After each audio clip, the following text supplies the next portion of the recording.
Today, on the Tom Kearin channel, you are first cause with God. If you desire it, it must manifest. I am your host, Tom Kearin, and this is the Tom Kearin channel and studios at Be Something Wonderful, where we help you level up and become the best version of yourself. Creators, good morning, and welcome back to the Tom Kearin channel. One of you reached out and you became the inspiration for this video today. And you said, after watching a video on Be Something Wonderful, this was just a recently released video. And the name of this video on the Be Something Wonderful channel was Emotions and Conditions Don't Create Reality, You Do. And we talked about the teachings of Thomas Troward and the Edinburgh lectures. We talked about all of that, this idea that you are first cause with God, that everything else are secondary causes.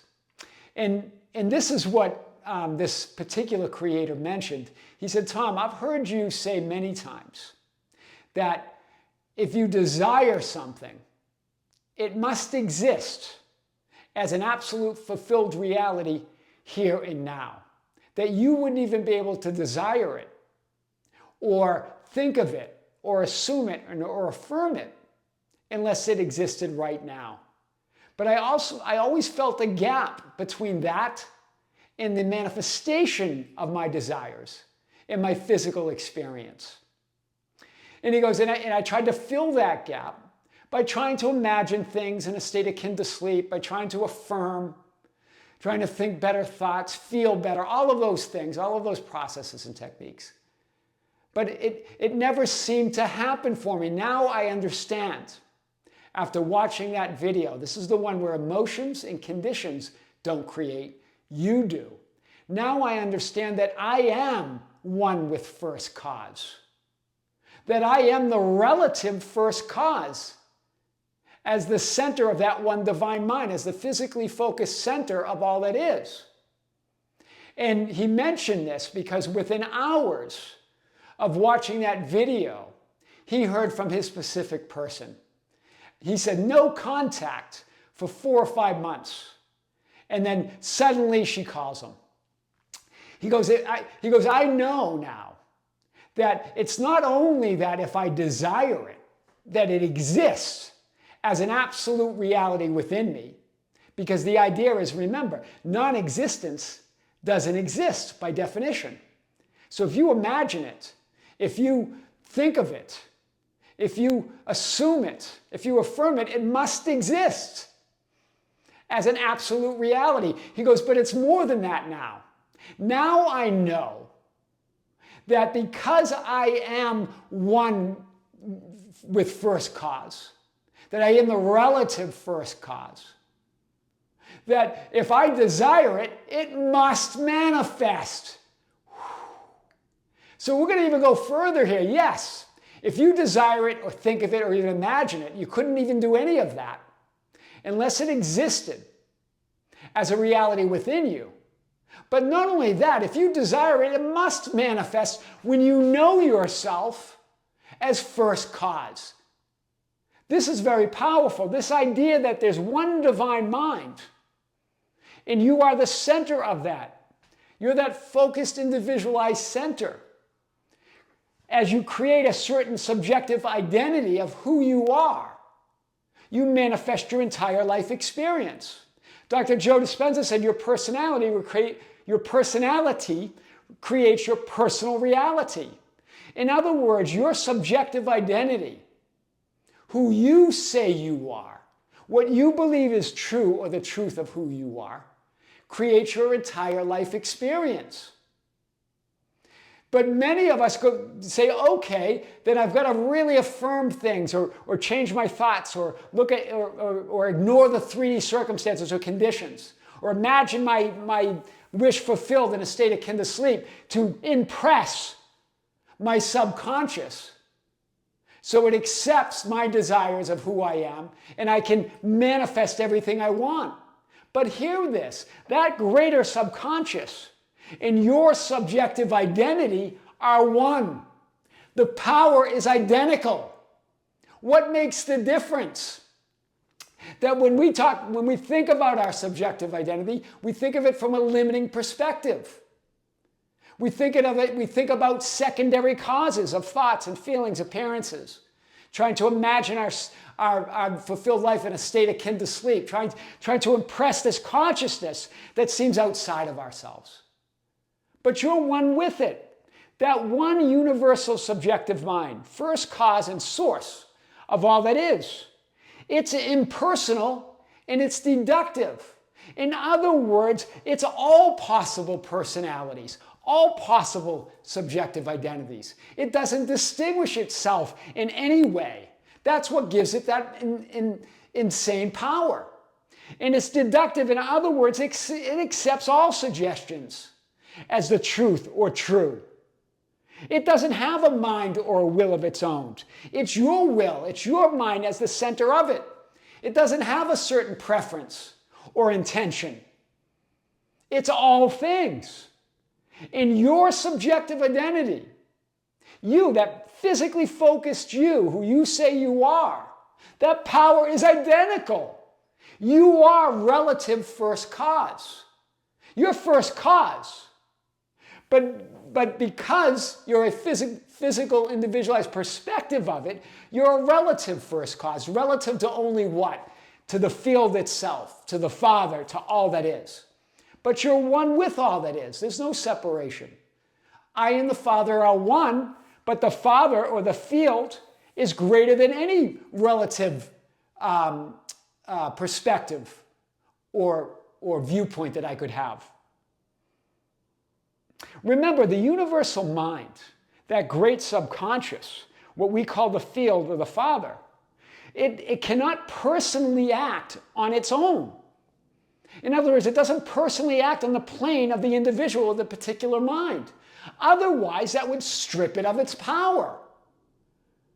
It has to remain one as all possibilities, as that infinite reality. So the only thing that's been keeping you from it is you trying to you are that one mind, you're one with it, but you've been trying to act on a personal level, trying to attract and get things with that effort.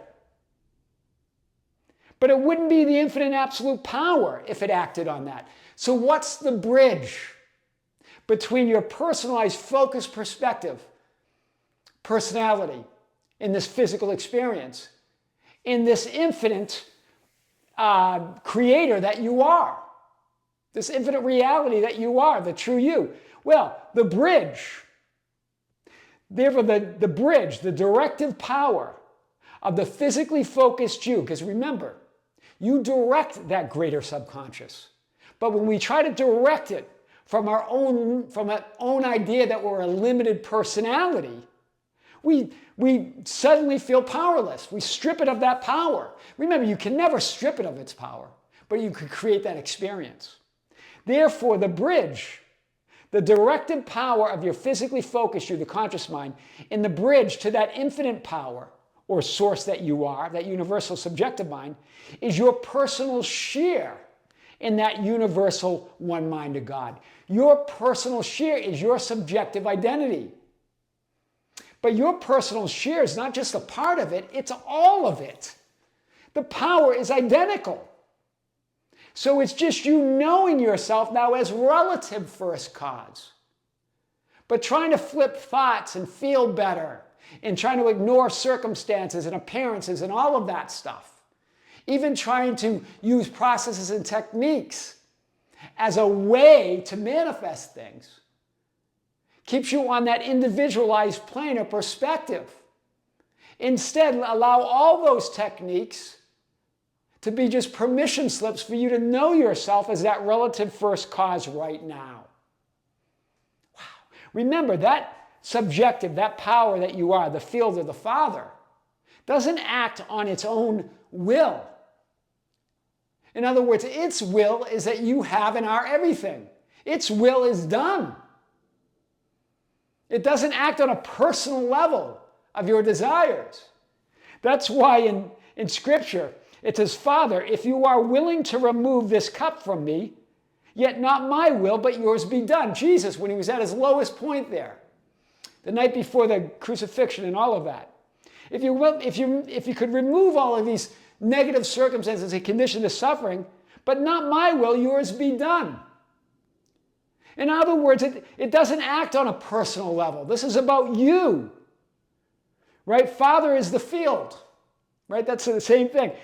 This is about you recognizing yourself, and this is what happened, right? Jesus got up and recognized, wait a minute, I am the center. I am one with all of that. You are the relative first cause. The only thing this is what this powerful creator realized, that had this almost immediate contact, right, with their specific person, is the realization, wait a minute, I've been stuck on secondary causes, viewing myself, my reality, as a secondary cause, as something less than the source that I am.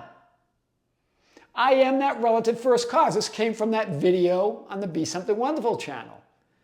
That emotions and conditions don't create reality. Right? We brought up this powerful example that Thomas Troward talked about in the Edinburgh lectures. And he talked about the idea that a candle, a light, when you take a candle, a light, and walk into a darkened room, it lights it up. When you walk out and pull the light from it, it goes dark. Both of those conditions, the positive condition of the light and the negative condition of the dark, are related to that one source. But the positive conditions is the light. The negative conditions are simply the lack or the absence of that light. Wow. Do you see this? In other words, the negative conditions of the unwanted reality, where you don't have your stuff, where you're not living that life, is simply the absence of your focus as the relative first cause of all that you want and desire. Right? When you walk out and you pull that candle from that lit room, you have darkness, but that darkness is only created from the lack of that, or the absence of you as that source. Wow.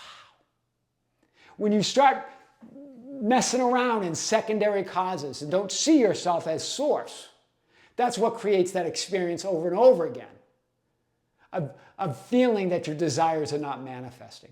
Very powerful. Right? In this quote from Dr. Joe Dispenza, your personality creates your personality. In other words, your subjective identity. But as source, as first cause, creates your entire reality. As opposed to looking at your personality as a limited and separate perspective of all that you are. Look at it as it's just a viewpoint in the moment, but it includes all that you are, includes all identities. Do you see? That personality, your subjective identity, is not limited whatsoever. You get to decide. But when you're allowing the secondary causes to define who you are, then you create that idea of what looks like or appears to be negative conditions or circumstances. What was Troward saying? That there's no opposites. That there's only light, there's only good. And what creates the idea of opposites or the negative or the evil? The absence of the light that you are. Wow. I am your host, Tom Kearin, and this is the Tom Kearin Channel in studios of Be Something Wonderful, where we help you level up and become the best version of yourself. Creators, I want to point you to the Be Something Wonderful channel to check out that video, that emotions and conditions don't create, you do. Very powerful. Goes in line with this. Remember, that idea of negative conditions, that's the lie. Lack is a lie. It's simply the absence or the apparent absence of the light that you are. You are one with first cause. You are the relative first cause of your entire life experience. Until next time, with great love, with great light and infinite gratitude, this is Tom Kearin on the Tom Kearin channel in the studios of Be Something Wonderful. We'll see you soon.